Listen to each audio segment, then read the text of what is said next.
नमस्कार, बहुत स्वागत है आपका हमारे चैनल में। मैं सुचेता, वास्तु ज्योतिष रिसर्चर। आज हम श्री गणेश करेंगे अपनी 9वीं कक्षा के साथ, और इस 9वीं कक्षा में आज हम पढ़ेंगे ग्रहों के विषय में। पिछली क्लास में हमने क्या देखा था? हमने पढ़ा था भावों के बारे में। भाव अर्थात हाउसेस अर्थात घर, इंग्लिश में हम इन्हें हाउसेस कहते हैं।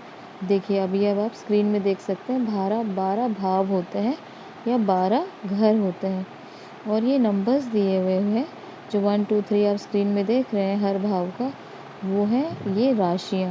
मैंने आपको बताया था राशियों के सीक्वेंस चेंज नहीं होते। राशियों को जैसे आप पढ़ते हैं तो उनके साथ हर राशि का कोई ना कोई स्पेसिफिक कैरेक्टरिस्टिक्स फीचर्स होता है, और इसी के अनुसार हम जो भी ग्रह इनमें विराजमान होते हैं उनके साथ उनकी युतियों को हम प्रिडिक्ट करते हैं।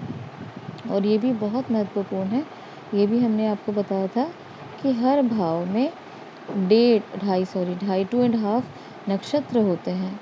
जैसे अगर हम एरीज की बात करें, मेष राशि की, जहाँ पे एएस लिखा है, नंबर 1 लिखा हुआ है, एएस अर्थात असेंडेंट, यहाँ पे जो नंबर 1 लिखा हुआ है उसके ढाई कौन कौन से नक्षत्र हैं?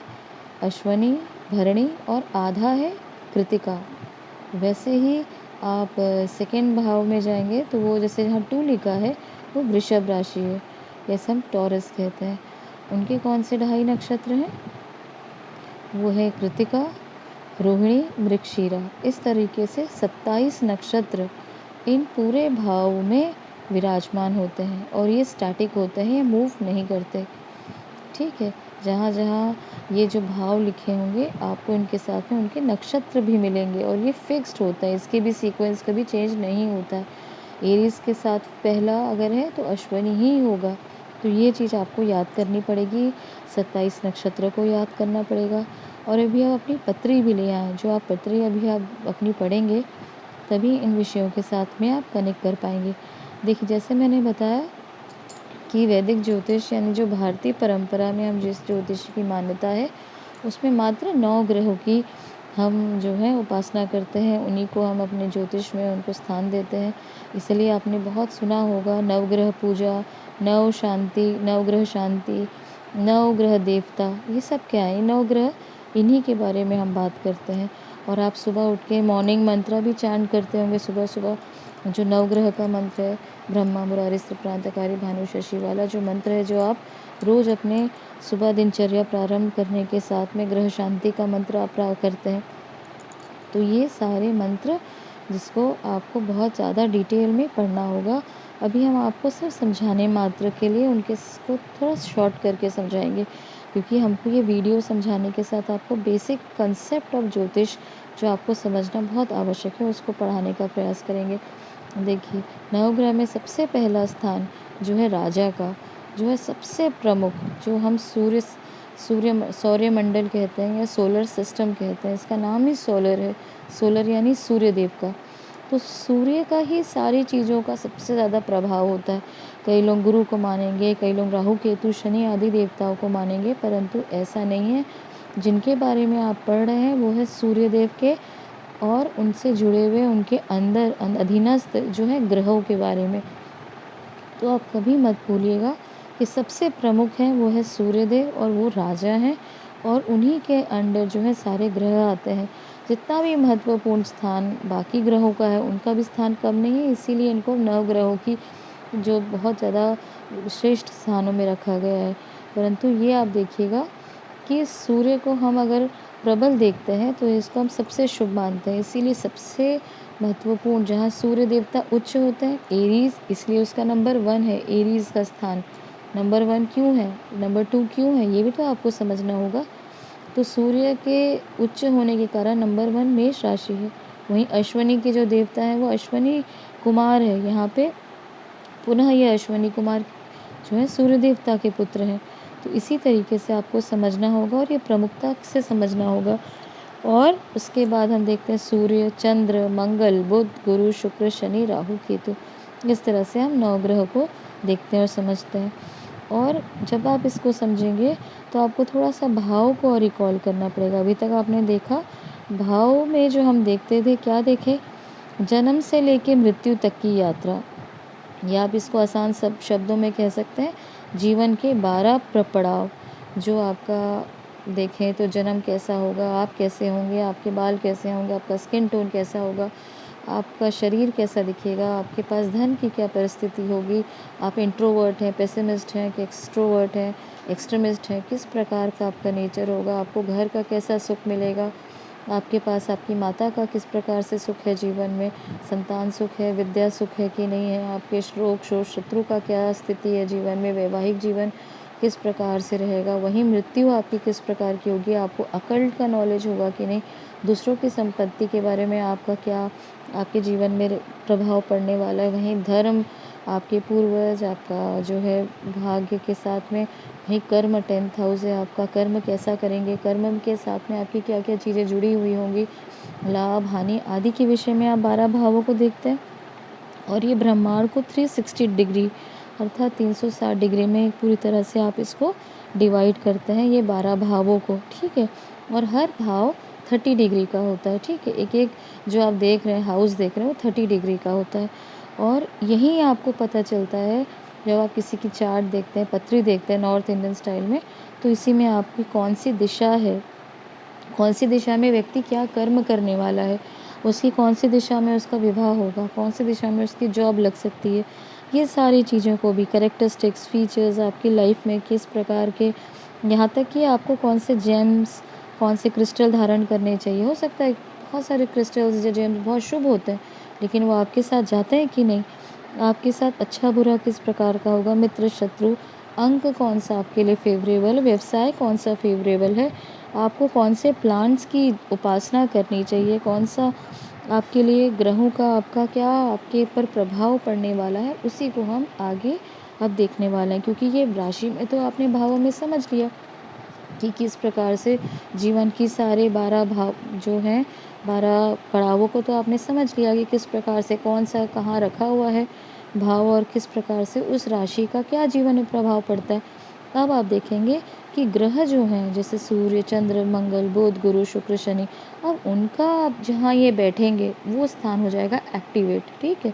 वो पूरी तरह से, क्योंकि जहाँ वो गोचर करेंगे वो राशि और जिस नक्षत्र में वो गोचर करेंगे वो नक्षत्र अब पूरी तरह से एक्टिवेट हो जाएगा। दूसरी आपको एक बहुत महत्वपूर्ण बात करनी है, आपको ये नोट कर लेना है कि भले ही हम साइडेरियल वैदिक ज्योतिष या अपना परंपरा के हिंदू सनातनी ज्योतिष विज्ञान की स्टडी कर रहे हैं, परंतु बहुत सारे लोग आउटर प्लैनेट को भी बहुत महत्वपूर्ण स्थान देते हैं। वो हैं यूरेनस, नेपच्यून, प्लूटो। ये 3 प्लैनेट्स को भी कई लोग स्टडी करते हैं और इसका स्टडी करने का कारण भी है क्योंकि ये भी कलयुग के ग्रह आप कह सकते हैं। प्राचीन काल में ऐसी बहुत सारी घटनाएं नहीं घटती थी जो आज आप देख पा रहे हैं। अच्छा, जब मैं प्राचीन काल की बात कर ही दी तो मुझे भी आपको बताना पड़ेगा कि प्राचीन काल में नक्षत्रों को बहुत प्रमुखता से पढ़ा जाता था। जैसे आज मैं आपको ग्रहों के बारे में बता रही हूँ, अगर हो सकता है 1000-2000 साल पहले मैं आपको पढ़ाती तो सबसे पहले नक्षत्रों के बारे में पढ़ाती, क्योंकि नक्षत्रों के अनुसार ही सारी जो है प्रिडिक्शन की जाती थी, ग्रहों को सेकेंडरी इम्पोर्टेंस दी जाती थी। ये आपको ध्यान रखना होगा क्योंकि 27 नक्षत्र, 9 ग्रह तो ठीक है, 9 ग्रह तो आपको बताते हैं कि कौन सा स्थान एक्टिवेटेड है, परंतु कितना ज़्यादा किस तरीके से वो काम करने वाला है और कितना इंटेंसली वो आपको प्रभावित करने वाला है वो नक्षत्र ही बताते हैं। कुछ नक्षत्र बहुत शुभ होते हैं, कुछ नक्षत्र बहुत खतरनाक होते हैं, कुछ नक्षत्र सिर्फ कॉन्स्पिरेसी के होते हैं। आपको ये भी जान के बहुत हैरानी होगी, कुछ नक्षत्र जैसे हम कहते हैं कि विष कन्या से जुड़ा हुआ होता है कि कुछ नक्षत्र इतने खतरनाक होते हैं कि उनमें जन्मे बच्चों को या उनमें जन्मे लोगों को विष कन्या, विष पुरुष इस तरीके से बना के दूसरे की सेना में डाल दिया जाता था, क्योंकि उस व्यक्ति को बोलते थे कि तुम्हारे लिए वैवाहिक जीवन नहीं है, तुम्हारे लिए बहुत ज़्यादा संसार में से मतलब एकदम उग्र जो तुम्हारे नक्षत्र हैं, इसलिए तुम इस तरीके से भी मतलब सामान्य जीवन से भी बाहर निकल के उनको काम दिया जाता था। इतने इस तरीके से भी हमने अपने ग्रंथों में पढ़ा है। तो ये सारी चीज़ों को भी आपको समझना पड़ेगा। और यूरेनस, नेपच्यून, प्लूटो के बारे में मैं आपको थोड़ा बहुत बताऊंगी, क्योंकि इनका प्रभाव भी थोड़ा बहुत हमारे जीवन में पड़ता है, जिसको हम पत्री में देख मतलब जिसको हम अपनी स्टडीज़ में अभी देख पाते हैं कि हाँ, ये इसका इन प्लैनेट्स का भी इसको हम आउटर प्लैनेट कहते हैं। एक तो आ गया जो आपकी इनर प्लैनेट है जिसमें हम नवग्रह पढ़े। अब ये आउटर प्लैनेट आ गया, वो यूरेनस, नेपच्यून, प्लूटो है। ठीक है, यहाँ तक आपको समझ में आया होगा। अब ग्रहों के बारे में आपको जानना है कि ग्रहों में सब ग्रह सामान्य आपको प्रभाव नहीं देते, या सब ग्रह आपस में भी सम नहीं हैं। भले ये सूर्य की परिक्रमा कर रहे हैं, भले आप इनको देख पाते हैं कि सूर्य के साथ में जुड़े हैं, सूर्य राजा हैं और उनके लिए ये सारे उनका काम कर रहे हैं, परंतु फिर भी इनमें आपस में भाव नहीं है, सामान्य भाव नहीं, हार्मनी नहीं है। कुछ जो ग्रह आपस में बहुत शत्रुवत हैं, कुछ ग्रह न्यूट्रल हैं, और कुछ ग्रह मित्र हैं और कुछ अति मित्र हैं। ठीक है, जैसे हम मानते हैं कि बुध और मंगल अति शत्रु हैं। सूर्य और शनि के बारे में भी आपने सुना होगा, अति शत्रु हैं। वैसे ही कुछ मित्र भाव भी होते हैं, मित्र ग्रह भी होते हैं, उसको हम पढ़ेंगे आगे जाके। यूनिवर्स में आपको दूसरी बहुत इम्पॉर्टेंट बात समझनी है कि एक बहुत ही ज़्यादा महत्वपूर्ण बात है। जैसे सूर्य को आप यहाँ पे राजा के रूप में देखते हैं, तो चंद्रमा को रानी के रूप में, और ये हमेशा मार्गी रहते हैं। ठीक है, ये दोनों ग्रह हमेशा मार्गी रहते हैं। अब मार्गी का अर्थ क्या है ज्योतिष शास्त्र में? मार्गी का अर्थ है जो सीधा चलते हैं, यानी जो एक ही डायरेक्शन में जो मूव कर रहे हैं उनको कहते हैं मार्गी। और वक्री का मतलब जब आप मूव बैक कर रहे हैं, पीछे की तरफ वॉक करना शुरू करते हैं, तो आपकी चाल उल्टी हो जाती है, इस उल्टी चाल को कहते हैं वक्री। तो इन वोकैबुलरीज़ को भी आपको याद करनी पड़ेगी ज्योतिष की। ठीक है, तो जो सबसे महत्वपूर्ण बात है जो हम बता रहे थे आपको, कि मित्रता के साथ में ये बहुत ज़्यादा आपके कुछ ग्रह हैं जिनको हम डाइवर्सिफाई करते हैं, क्लासीफाई करते हैं देवता और दैत्य के रूप में। और कुछ एक ग्रह हैं जो न्यूट्रल होते हैं, ना वो देवता के लिए उनको माना जाता है, ना उनको दैत्य, उनको न्यूट्रल ग्रह माना जाता है। ठीक है, तो ये चीज़ आपको समझनी होगी। और दूसरी बात, जैसे मैंने मार्गी बताया कि सूर्य चंद्र हमेशा मार्गी रहते हैं, तो राहु और केतु जो हैं ग्रह, ये छाया ग्रह हैं, अर्थात ये भौतिक रूप में इनका कोई एग्जिस्टेंस नहीं है, ये छाया रूप में है और ये हमेशा वक्री होते हैं, ये आपको याद करना है। ठीक है, ये जो हैं, अब इनके बारे में मैंने आपको बहुत बार बताया है कि छाया ग्रह हैं और ये आपकी मदद करते हैं आपको सोलर सिस्टम से बाहर ले जाने के लिए, आप कह सकते हैं। ऐसे आपको लाइफ के एक्सपीरियंस होंगे जो आपको अति इंद्रिय जो है आपको जीवन में जो अनुभव होते हैं, वो राहु केतु के मुख्य रूप से आपको प्राप्त होता है। तो चलिए, जैसे मैंने बताया है कि यूनिवर्सली जो हम प्लैनेट्स को देखते हैं कि ये दो रूप में डिवाइडेड हैं, इसको दो तरीके से बांटा गया है। तीन कहना चाहिए, तीन रूप से बांटा गया है: देवता ग्रह, न्यूट्रल ग्रह और दैत्य ग्रह। अब न्यूट्रल में आते हैं बुध, जिसे हम इंग्लिश में मर्क्यूरी कहते हैं। ठीक है, ये मर्क्यूरी है, इनको कुमार भी कहा जाता है क्योंकि इनको राजकुमार आप माने, इस तरीके से भी उनको संज्ञा दी गई है। और ये बहुत ही इम्पॉर्टेंट रोल प्ले करते हैं। इनको न्यूट्रल भले आप कह दें, क्योंकि न्यूट्रल इसलिए कहा जाता है कि जिस ग्रह के साथ में ये बैठते हैं वो उनका प्रभाव भी देने लगते हैं, इसलिए सूर्य के साथ में अस्त नहीं माने जाते, और ये हमेशा जिसके साथ बैठेंगे उनका भी प्रभाव देंगे, इसलिए इन्हें न्यूट्रल ग्रह माना जाता है। दूसरा देव ग्रह, देव और दैत्यों में अब हम देव ग्रह की बात करते हैं। देव ग्रह में एक आते हैं देवगुरु।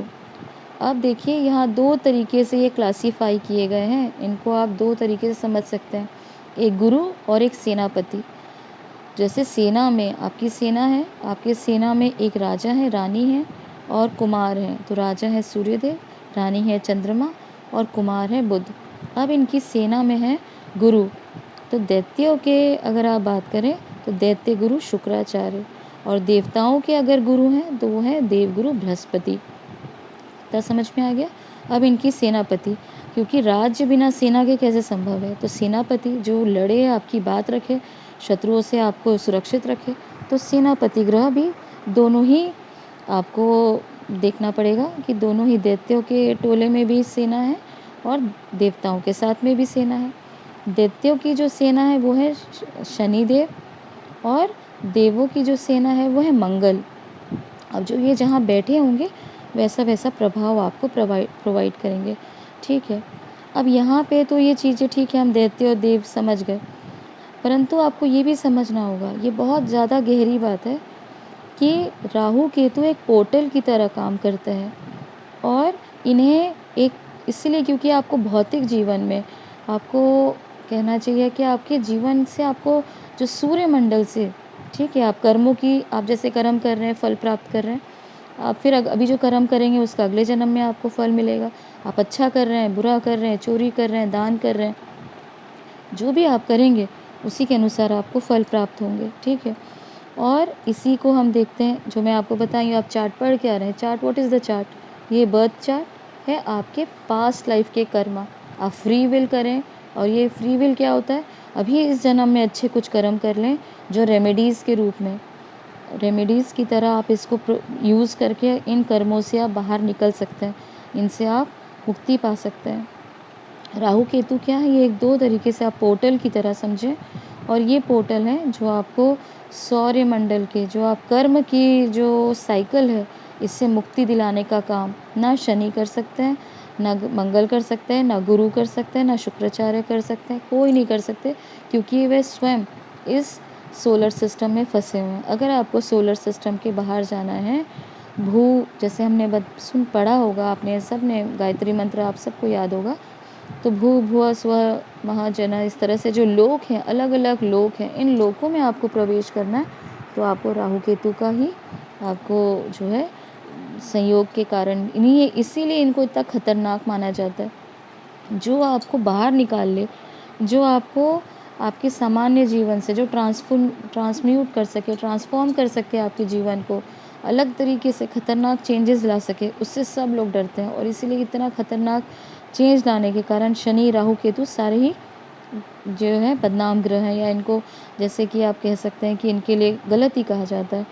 तो जैसे ये भी चीज़ आपको जाननी पड़ेगी, एज अ ज्योतिष आप स्टूडेंट हैं इसके, तो आपको समझना होगा कि सबसे बड़े शिव भक्त होने के बावजूद सबसे बड़े शिव भक्त कौन, आप बता सकते हैं?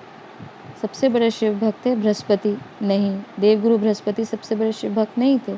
सबसे बड़े शिव भक्त थे दैत्य गुरु शुक्राचार्य। इसीलिए उनको महामृत्युंजय की शक्ति, मृत संजीवनी शक्ति शिव जी ने उनकी तपस्या के कारण उनको दी थी, और वो जानते थे कि ये दैत्यों की मदद करेंगे, यानी ऐसे लोअर कार्डर के लोगों की मदद करेंगे कि जो फिर से जो हो सकता है कि बड़े चेंज लाएं, उत्पात लाएं, जो भी लाएं, चेंजेस लाएं, लेकिन फिर भी दैत्य गुरु शुक्राचार्य को ही वो शक्तियाँ प्रदान की गई जिन्होंने शिव जी ने किसी को कभी कहीं नहीं दिया।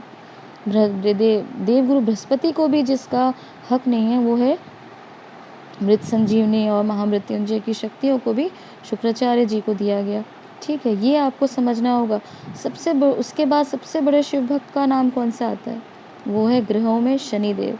शनिदेव, शिव जी इतना प्रसन्न हुए शनिदेव को के ऊपर कि बोले जो डिपार्टमेंट मैंने स्वयं के लिए रखा था, यानी जो डिपार्टमेंट, यानी न्याय का डिपार्टमेंट, न्याय के कारक है ना शनिदेव, आपने सुना होगा कि न्याय करने के कारक सिर्फ शनिदेव है और कोई नहीं। मंगल आपको मार काट के खून निकालें, जहाँ भी मंगल का प्रभाव होगा वहाँ आप देखेंगे कि लोग हिंसा और उग्रता और ओवर कॉन्फिडेंस और इस तरीके से आप लोगों में देख सकते हैं। अगर पीड़ित है तो खतरनाक रूप से, नहीं तो उनमें एक अलग सा ही एक जीवंत शक्ति आप कह सकते हैं, एकदम वाइब्रेंट एनर्जीज होती है मंगल में। उग्र है, खराब दृष्टि में है, खराब ग्रहों के साथ में है, तो वो बिल्कुल ही इस एनर्जी को अनस्टेबल कर देते हैं और बहुत खतरनाक, यानी टेररिस्ट भी अगर आप देखें तो वो मंगल ही बनाते हैं। तो कहने का ये अर्थ है कि शनिदेव जो सबसे बड़े शिव भक्त हैं और शिव भक्ति के कारण उनको न्याय का डिपार्टमेंट मिला है, उन्हें भी दैत्यों के जो है श्रेणी में रखा गया है। तो ये क्यों? क्योंकि इनके पास में वो शक्ति है कि आपके जीवन को ट्रांसफ़र कर सके। बिल्कुल आपको पनिशमेंट या आपको प्रेज़ या आपको बहुत ज़्यादा रिवॉर्ड या आपके जीवन में बहुत ज़्यादा परेशानी, ये सारा मतलब आपके कर्मों का हिसाब किताब ये शनिदेव ही देंगे, ठीक है। तो ये सारी चीज़ जो शिव जी की स्वयं की डिपार्टमेंट, जो स्वयं का उनका काम था, वो उन्होंने शनिदेव को दिया, क्योंकि वो जानते थे कि यही एक ऐसी शक्ति है जो पूरे ब्रह्मांड को समन्वय के साथ में, यानी बैलेंस करके हार्मनी के साथ चला सकता है।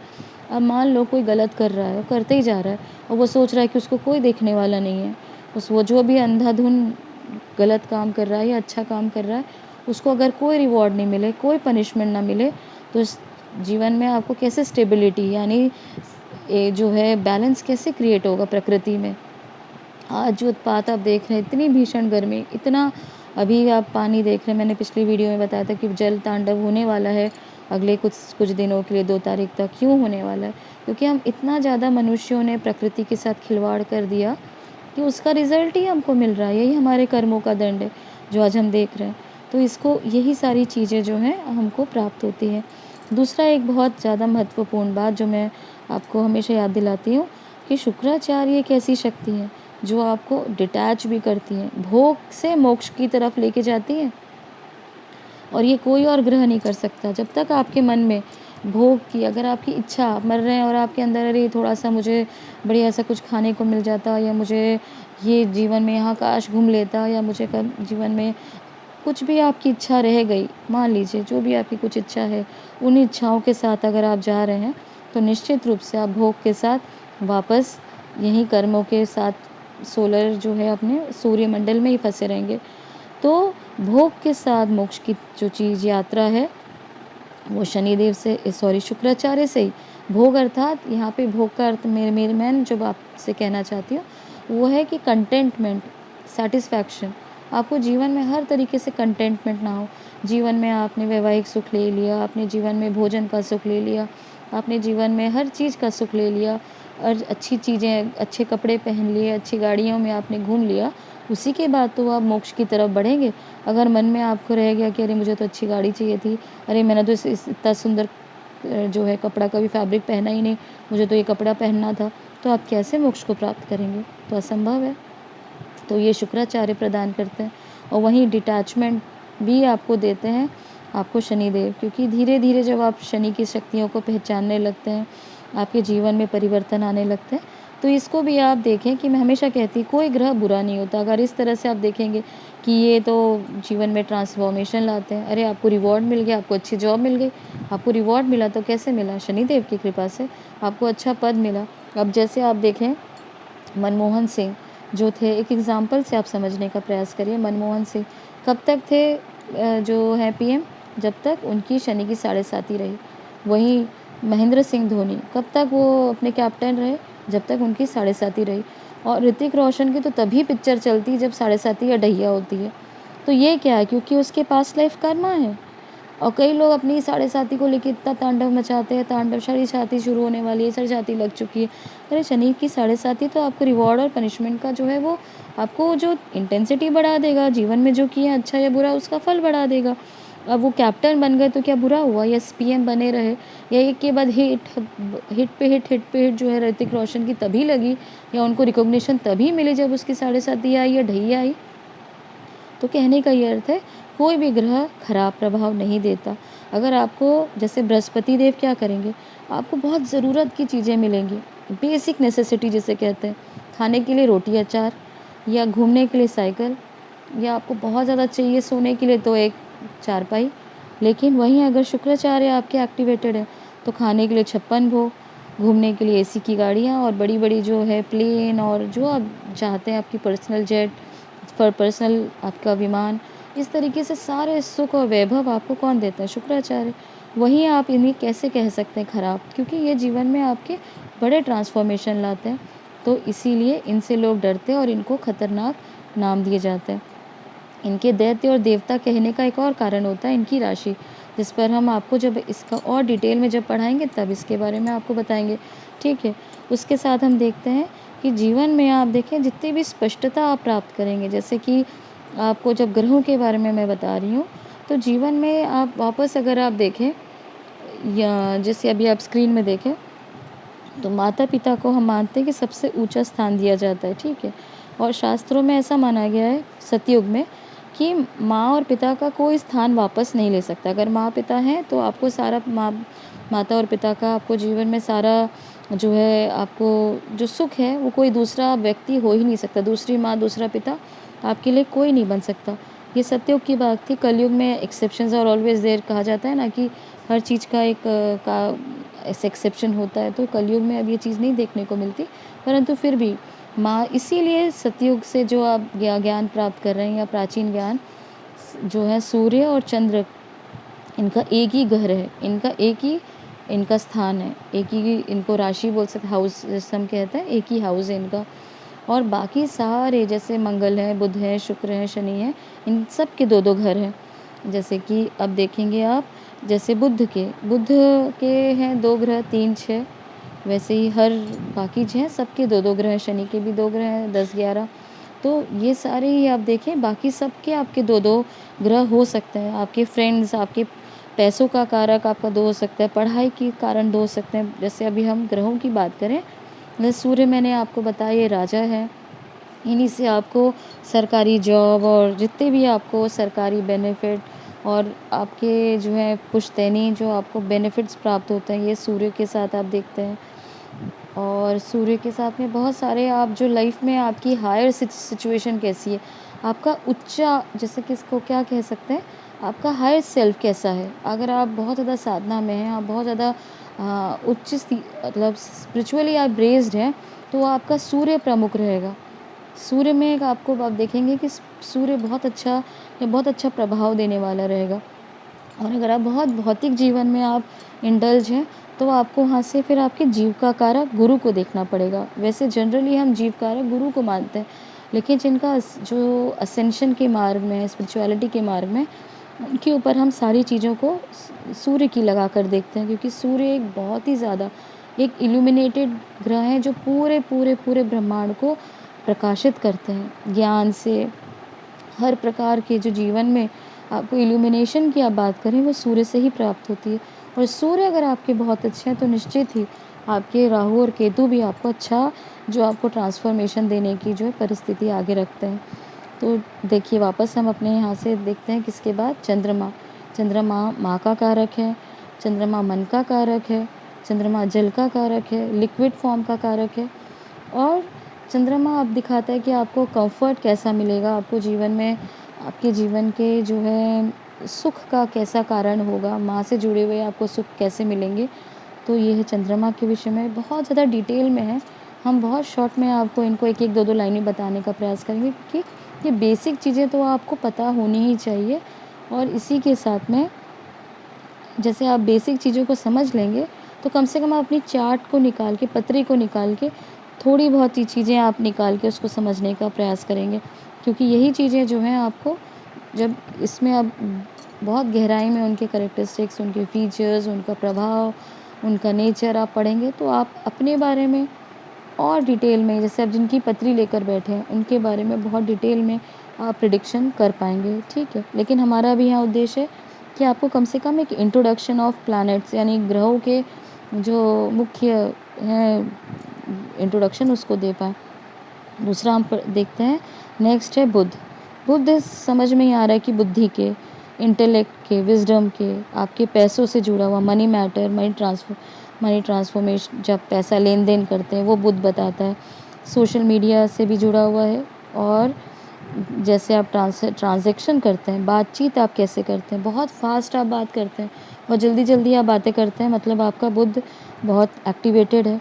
आपकी बहनों के बारे में ये भी बुध बताता है। इंटेलेक्ट, आपकी बुद्धि, आपका दिमाग कितना चलता है, ये सारी चीज़ें हम बुध से देखते हैं।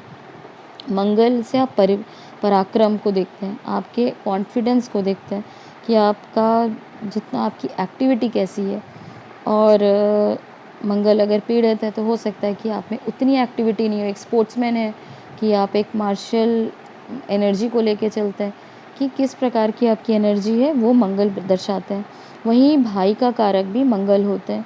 और अगर आप पराशर ऋषि को मतलब पराशर ऋषि में तो गुरु को पति का कारक मानते हैं, लेकिन बहुत सारे सिद्धों ने मंगल को पति का कारक माना है। और मंगल का पति का कारक देखा जाता है बहुत सारे, जैसे जैमिनी ऋषि में भी अब बहुत सारे ऐसे सिद्ध हैं जो मंगल को पति का कारक मानते हैं, गुरु को नहीं। तो वहीं पे हम देखते हैं कि एक आपने बुक पढ़ी होगी, ज़्यादातर लोगों ने इसको पढ़ा है, women are from Venus and man are from Mars. Mars यानी मंगल। तो ये कहने का अर्थ है कि बुक बहुत ज़्यादा पॉपुलर है, बहुत ज़्यादा लोग इसे पढ़े हैं। तो उनमें भी ये बताया है कि मैन जो है मार्स से आते हैं, और औरतें जो हैं वीनस से आती हैं, इसलिए इनकी एनर्जीज़, इनका सोर्स जो है। लेकिन अगर आप शिव महापुराण में जाएँ, तो शिव महापुराण को जो भी पढ़ा होगा वो जानता है, शिव महापुराण में पति और पत्नी दोनों का कारक जो है गुरु है। जैसे हम देखते हैं कि पत्नी का कारण शुक्र होता है, लेकिन शिव महापुराण में माना जाता है कि आपके पति भी आपके गुरु हैं। आपकी जैसे पति हैं तो पत्नी उनकी गुरु है, पत्नी है तो पति उनके गुरु है। गुरु अर्थात आपके ये जीवन और पर जो लोक से परलोक की तरफ आपको आगे बढ़ाए, धर्म सिखाए, आपको जो अकल्ट का ज्ञान दे या स्पिरिचुअलिटी का ज्ञान दे या जीवन में आपको शिक्षा दे, वो दोनों पति और पत्नी दोनों आपस में एक दूसरे के लिए होते हैं। इसीलिए शिव महापुराण में तो आप ये देखेंगे, पढ़े होंगे कि गुरु दोनों के लिए ही होता है। ठीक है, ये होगा। अभी हमने मंगल के बारे में पढ़ा, अभी हम देखते हैं गुरु। जैसे मैंने बताया कि पराशर ऋषि ने पराशर होरा शास्त्र में पति को गुरु का कारक माना, गुरु को पति का कारक माना है। और गुरु जो है वो देवगुरु बृहस्पति जीव कारक भी माने जाते हैं, जीवन के कारक। आपका जो जीवन है कैसा जीवन है, तो जीवन संकट में तो नहीं आएगा। जीवन की परिस्थिति क्या होगी, जैसे मैंने आपको बहुत सारे उसमें बताया कि बहुत बड़ा एक्सीडेंट होने का यहाँ पे योग बना है, कुछ ना कुछ मैं आपको प्रेडिक्शन देती रहती हूँ। तो वो जीव का कारक होके देवगुरु बृहस्पति के माध्यम से ही बताती हूँ। धर्म का कारक, धार्मिक लोगों का कारक भी देवगुरु बृहस्पति है। ज्ञान का, देखिए अब यहाँ बुद्धि की बात नहीं कर रही हूँ। बुद्धि, इंटेलेक्ट, ये क्या होता है, भौतिक लेवल के लिए होता है। लेकिन संसार से जब उठते हैं आप, जब आप स्पिरिचुअल रेल्म की बात करते हैं, तो वहाँ पे आती है ज्ञान की बात है। तो ज्ञान का कारक गुरु को माना जाता है।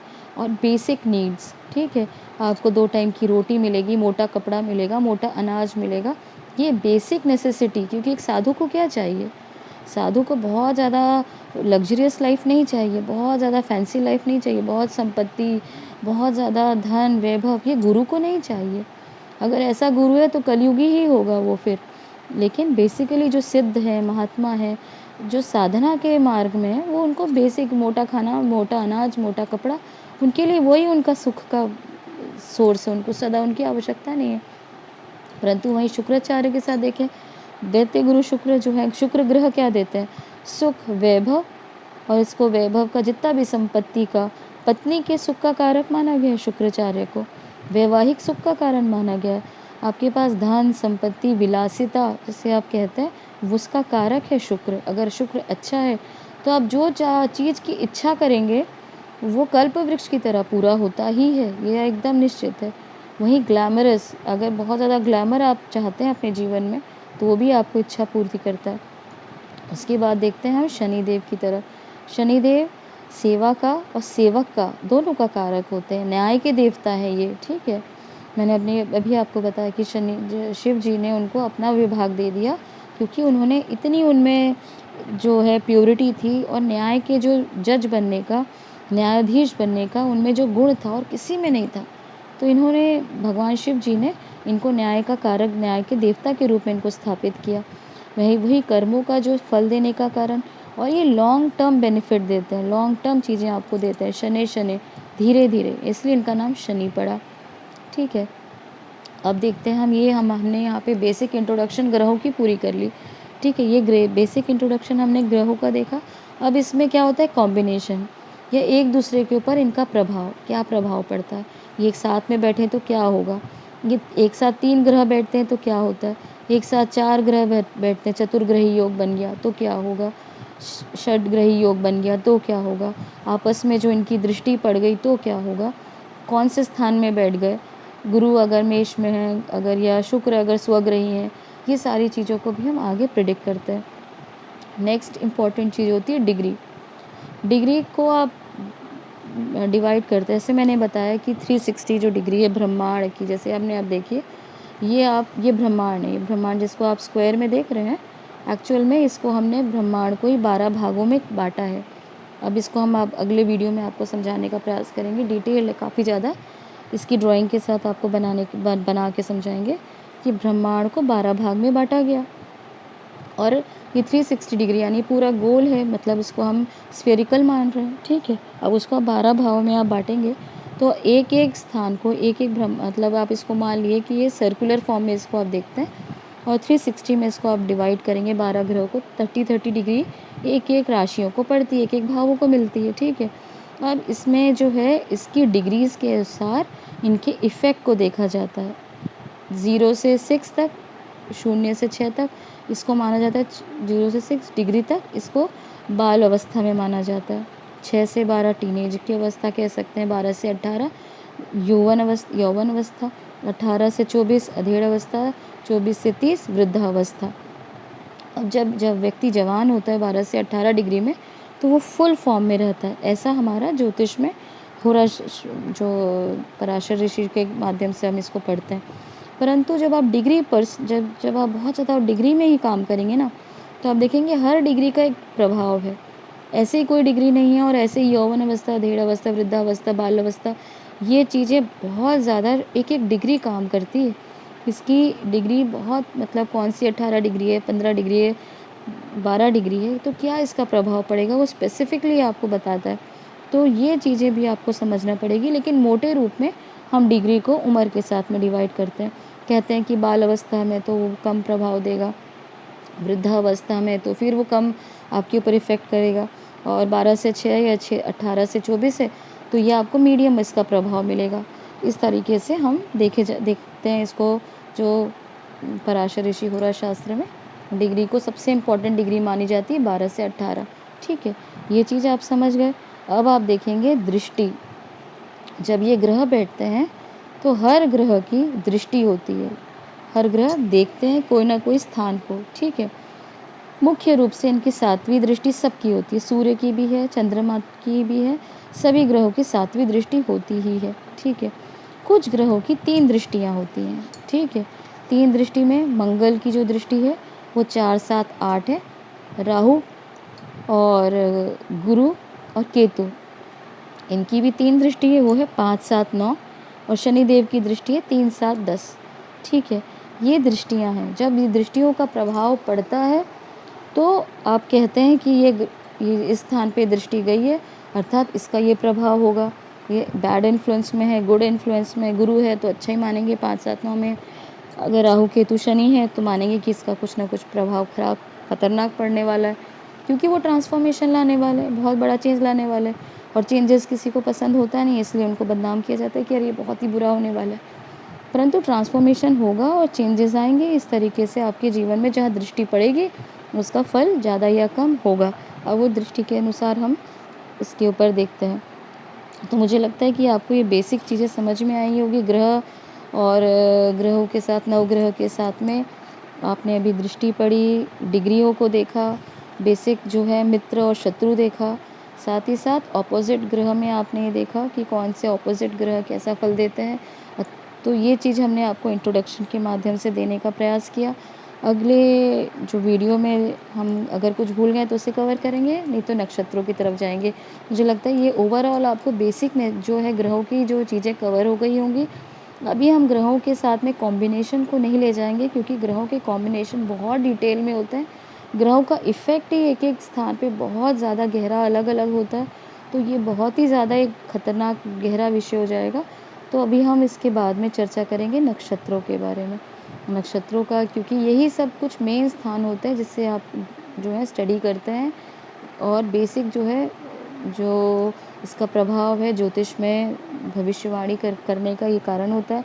और उसके बाद ग्रहों की युतियाँ, जैसे जैसे ग्रह एक साथ बैठेंगे या इनके ऊपर दृष्टि पड़ेगी, तो इसको हम मानते हैं कि इसके साथ कोई किसी भी ग्रह के साथ, सूर्य के मंगल के साथ बैठने से, शनि के राहु के साथ बैठने से, शनि के चंद्रमा के साथ बैठने से कुछ ना कुछ योग बनते हैं। जैसे मैंने आपको आज ही बताया जल तांडव के वीडियो में कि शनि और चंद्रमा का विष योग बनेगा। उसके बाद आप देखते हैं गुरु और राहु का बनता है, क्या कहते हैं उसे, चंडाल योग, गुरु चंडाल योग। इस तरीके से हर जो ग्रहों की योग युतियाँ होती हैं, और इसी के ऊपर हम आगे भी बताएंगे आपको। लेकिन अभी इन डिटेल वीडियो में जाने के पहले आपको इंट्रोडक्शन वीडियो क्लियर करेंगे। मुझे लगता है यहाँ तक आपको समझ में आया होगा। समझ में आया तो हमें लाइक सब्सक्राइब ज़रूर करें। धन्यवाद।